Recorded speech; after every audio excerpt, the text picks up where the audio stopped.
এই দেশের শান্তি শৃঙ্খলা রক্ষার দায়িত্ব খালি সেনাবাহিনীর না, 2 লক্ষ পুলিশ আছে। নিরাপত্তার সব দায়ভার সেনাবাহিনীর নয়। সেনাপ্রধান যে সতর্ক বার্তা দিয়েছিল তা নির্বাচনের আগেই ফুটে উঠতে শুরু করেছে। দেশের নিরাপত্তা কিংবা নির্বাচন নিয়ে সেনাবাহিনীর পক্ষে একা সামলানো সম্ভব নয়, এটি সেনাপ্রধানের স্পষ্ট বার্তা। আমার আছে 30,000 সৈন্য, এদেরকে আমি এই যে একটা বিরাট ভয়, আমি এই 30,000 সৈন্য দিয়ে আমি কিভাবে এটা পূরণ করব? এবার নির্বাচনে 9 লাখ সেনা মোতায়েন থাকবে। সেনাপ্রধানের প্রশ্ন, 9 লাখ সেনা নির্বাচনে থাকলে বাকি সেনাদের দিয়ে দেশের নিরাপত্তা সামলানো হচ্ছে।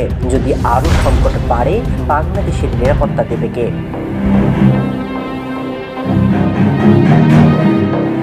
কয়েকদিন পরেই তফসিল ঘোষণা, তার আগেই দেশে রাজনৈতিক দলে দলে বিভেদ। এমন অবস্থায় সেনাবাহিনীকে যখন নিরাপত্তার জন্য দায়ভার নিতে হচ্ছে, তখন খেপেছেন সেনাপ্রধান ওয়াকারুজ্জামান। তার মতে সেনাবাহিনীর পক্ষে গোটা দেশের নিরাপত্তা সামলানো অসম্ভব।